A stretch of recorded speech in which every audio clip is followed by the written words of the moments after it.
So it works like this. As we talk about this vortex of creation, must be annoying. It just has to be to someone who is really reality based.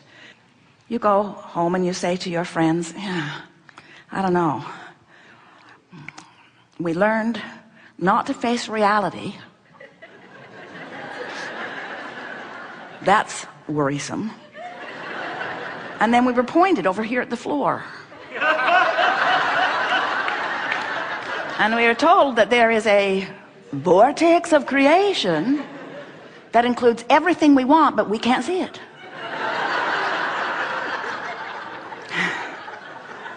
It was a little like smoke and mirrors.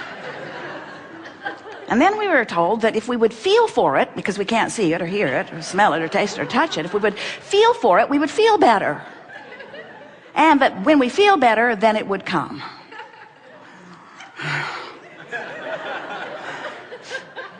Hard to accept that, isn't it?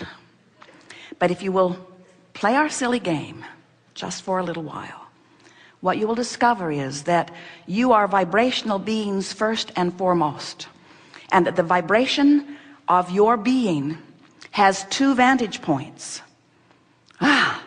So good when you get this. Two vantage points. The vantage point of what you're focused upon right now, what you're talking about, what your attitude is, what your mood is, whatever you're focused upon, that's a vantage point. It's you focusing. And then there's the vantage point of the source within you, who existed before your birth and who has been expanding ever since you've been here in this physical body, becoming the equivalent of every request, no matter how big or small you consider it to be, all of the days of your experience. So here is this vibrational being that is playing off of you, playing off of the physical you all day, every day, all day, every day. And you can tell by the way you feel how well it's playing. If you are having a joyful moment, there is no vibrational difference between you and you. You are so in sync. You're in this physical body, but you have set up no vibrational hindrance or resistance. And so you've got full flowing of the wholeness of all that you are flowing through you in this moment. And you're clear-minded, you're on point, you're vital and alive. Your mind is clicking, your body is clicking, the cells of your body are benefiting.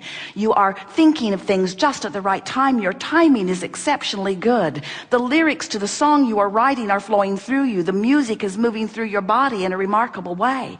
The intelligence that you have been seeking, the mass consciousness that surrounds you, is now actively available to you, and the ideas will flow to you now, now, now, now. And even more important than any of that is that your rendezvous point with all aspects of the universe, whether it is thought or behavior of others or conversation with others or people in traffic or the way people treat you in the financial world or the way your waiter treats you, everything that you rendezvous with hinges upon your vibrational relationship with you, you see.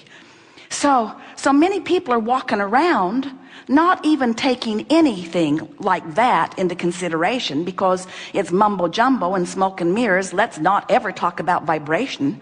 Let's just talk about manifestation. Physical humans say, let's just monitor it. Let's just observe what is. Let's make lists of it. Let's document it and pigeonhole it and make documentaries about it and statues and monuments about it. And let's keep what is alive, the manifestation, as far as it's gone. Let's keep it alive in the minds of everyone who come, and we say good luck on that, because those new ones coming in have a whole different vibrational mindset, because they are up to speed with everything that you've been asking for. They're born MP3 ready. They are born understanding that they are vibration much more than you, who have been focused upon the physical reality for so long. So the reason that we explode into your faces in this way with our enthusiasm for you accepting the relationship between you and you is because unless you know that this vibrational version of you and all that you've asked for exists, you cannot for a moment begin to understand why you would have any negative emotion. A woman said to us one day, "Abraham, my lover left and now I'm sad." And we said, "No, you're not." And she said, "Abraham, my lover left and now I am sad." And we said, no, you're not. She said, Abraham, I thought you were infinite intelligence. I wasn't sad, my lover left, and now I'm sad. I'm sad because my lover left. And we said, you are sad because in your relationship with that person, you have created a version of a relationship that really reflects and represents who you are and what you want and what you deserve. And you are using the behavior of some other person and the reality of the current status of your relationship as your excuse to focus in complete opposition with who you are, and that is why you're sad. You're sad. Your emotions are always and only ever about you disallowing who you are. And we know this person was right in the sense that this is my current reason, this is the current reaction that I'm having to life. But we want to suggest to you that while it is the most normal thing in the world to live in your world and to interact with those around you and to react or respond to what is happening, that if you will decide, rather than to be reactive, to be proactive, rather than react to what's happening, to let what happened cause you, and it will automatically, to take the bounce, because when you know what you don't want, you know what you do want every single time. There is this vibrational law that says to the degree that you don't want it, there is an equal degree to which you do want it. In other words, if you sort of don't like that, you sort of want something. But if you really, really, really don't like that, then you really, really, really, really want something. It is always an equal and proportionate vibrational bounce.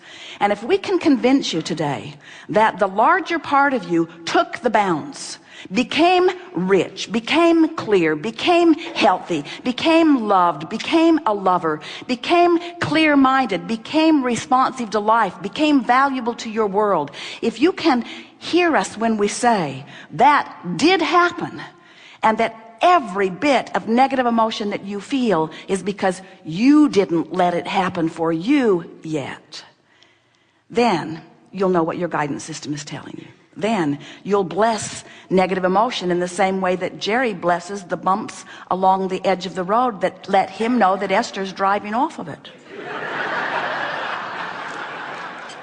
Well, the bumps don't bother Esther. She sort of thinks of them as a friend who will respond to her in every moment. Jerry sometimes gets lost back in the back of the bus, and Esther's up there all alone, but she's always got her bumps, who will always say, yes, Esther, we are aware of you as you are driving off into the bar pit. You have this guidance that is letting you know where you stand in every moment in relationship to who you have become. And those are the words that we really want you to hear. To who you have become, not to a standard that someone else has set, not even to the standard that you held when you made the decision to come, because it has evolved much further since you got here. To the standard of who you have become.